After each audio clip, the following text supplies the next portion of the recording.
Ça y est, nous en sommes déjà au 5e opus. Et si vous avez vu ma critique précédente sur les Transformers 4, l'âge de l'extinction, vous savez que j'avais adoré ce film. Alors qu'en est-il de celui-ci, Transformers 5, The Last Night?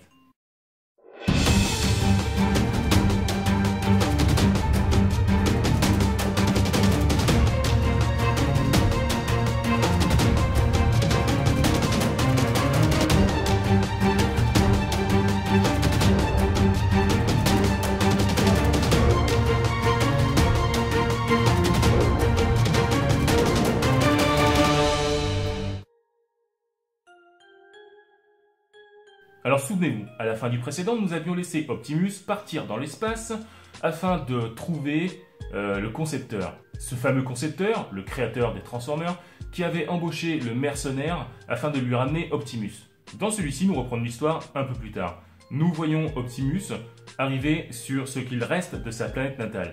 Il fait la connaissance de la créatrice, une espèce de déesse, qui prend évidemment possession de son cerveau et qui l'envoie sur Terre, qu'il renvoie sur Terre afin qu'il lui récupère le bâton de Merlin. Une arme qui peut permettre à la créatrice de décimer toute la race humaine. Sans trop spoiler pour le moment, c'est un film qui est un peu en dessous du précédent. Il est très intéressant, mais beaucoup moins dynamique. C'est le principal défaut du film, il est beaucoup trop lent.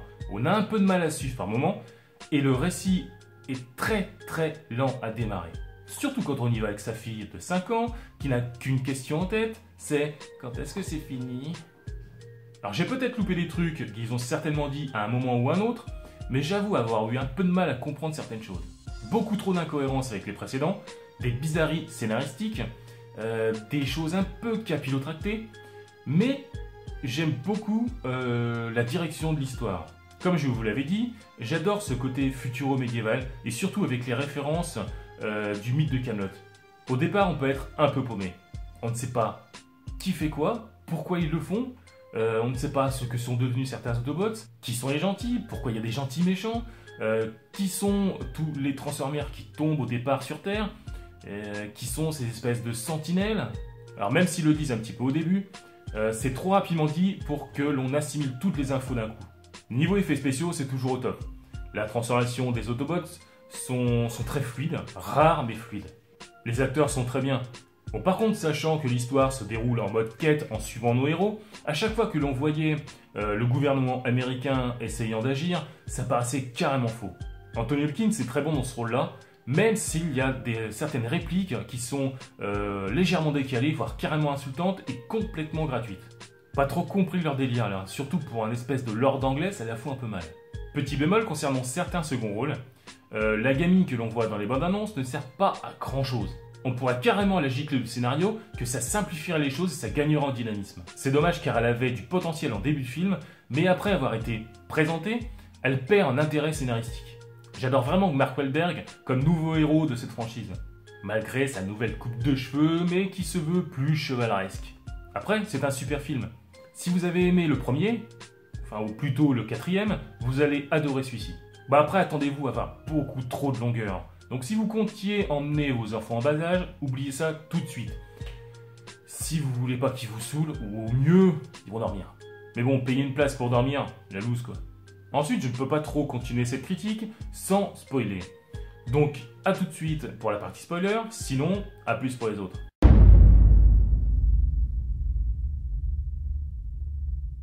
Il y a certaines choses que je n'ai pas trop saisies, comme les familles Witwicky ou Witwiccan, ou quelque chose comme ça.